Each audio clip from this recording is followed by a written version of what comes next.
আসসালামু আলাইকুম, কেমন আছেন সবাই? আশা করি সবাই ভালো আছেন। যে যেখান থেকে এই ভিডিওটি দেখছেন সবাইকে শুভেচ্ছা জানাচ্ছি। আজকের ভিডিওতে জানিয়ে দিব কুয়েতের সর্বশেষ খবর। প্রথমেই জানিয়ে দিচ্ছি বাংলাদেশ দূতাবাস কুয়েত থেকে প্রকাশিত একটি বিশেষ বিজ্ঞপ্তি। এত দ্বারা সকলের অবগতির জন্য জানানো যাচ্ছে যে মে দিবস অর্থাৎ আন্তর্জাতিক শ্রমিক দিবস উপলক্ষে 1 মে 2024 রোজ বুধবার দূতাবাস বন্ধ থাকবে। আগামী 2রা মে 2024 রোজ বৃহস্পতিবার দূতাবাস যথারীতি খোলা থাকবে। অর্থাৎ সাধারণ ক্ষমাসহ পাসপোর্টের অন্যান্য যে সকল কাজ দূতাবাসে করবেন বুধবার দিন গেলে হবে না, বৃহস্পতিবার দিন যেতে হবে।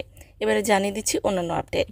কুয়েতের আবহাওয়াবিদদের দেওয়া তথ্য অনুযায়ী 1 মে এবং 2রা মে বুধবার এবং বৃহস্পতিবার ভারী বর্ষণ সহ তুষারপাতের সম্ভাবনা রয়েছে।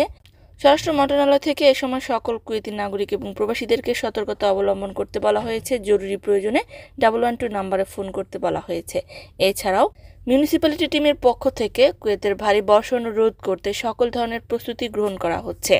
এ ব্যাপারে শিক্ষা মন্ত্রণালয় থেকে প্রকাশ করে বলা হয়েছে যে আশঙ্কা করা হচ্ছিল যে বৃষ্টির কারণে হয়তোবা শিক্ষার্থীদের অনলাইনে ক্লাস নিতে হবে, তবে সেটি বাতিল করা হয়েছে। শিক্ষার্থীদের সশরীরে ক্লাস করতে হবে।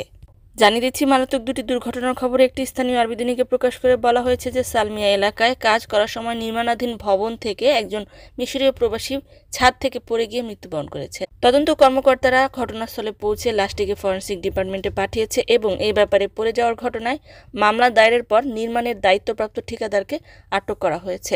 অপরদিকে কুয়েতের সালমি রোডে একটি গাড়ি মেরামত করার সময় গাড়ির নিচে পড়ে গিয়ে একজন মেকানিক মৃত্যুবরণ করেছেন। এ ব্যাপারে তাইমা থানায় একটি মামলা দায়ের করা হয়েছে। কুয়েতে সাধারণ ক্ষমা চলমান রয়েছে। সাধারণ ক্ষমায় অবৈধ প্রবাসীরা জরিমানা আদায়ে বৈধ হতে পারবে এবং বৈধভাবে কুয়েত ত্যাগ করে পুনরায় কুয়েতে ফেরার সুযোগ পাবে। 17 জুন পর্যন্ত সাধারণ ক্ষমা বলবৎ থাকবে। অনেকেই ফিঙ্গারপ্রিন্ট সম্পর্কে কয়েকবার মন্তব্য করেছেন যে ফিঙ্গারপ্রিন্ট অ্যাপয়েন্টমেন্ট যদি একবার ছুটে যায় বা চলে যায়, কোনো কারণে না দেয়া হয়, তবে কি করণীয়? তবে কোনো সমস্যা নেই, আবার অ্যাপয়েন্টমেন্ট নিয়ে ফিঙ্গারপ্রিন্ট দিতে পারবেন। জানিয়ে দিচ্ছি একজন কুয়েত প্রবাসী বাংলাদেশের রেমিট্যান্স যোদ্ধার মৃত্যুর খবর। মোহাম্মদ খোরশেদ আলম নামে একজন কুয়েত প্রবাসী বাংলাদেশি রেমিট্যান্স যোদ্ধা, যিনি সালমিয়ায় বসবাস করতেন, তিনি গতকাল বিকেল 4টা 45 জাবরিয়া মোবারক হসপিটালে হার্ট অ্যাটাক করে মৃত্যুবরণ করেছেন। ইন্না লিল্লাহি ওয়া ইন্না ইলাইহি রাজিউন। নিহতের বাড়ি চট্টগ্রাম বোয়ালখালীতে ছিল। আল্লাহ পাক তাকে জান্নাতুল ফেরদাউস দান করুন।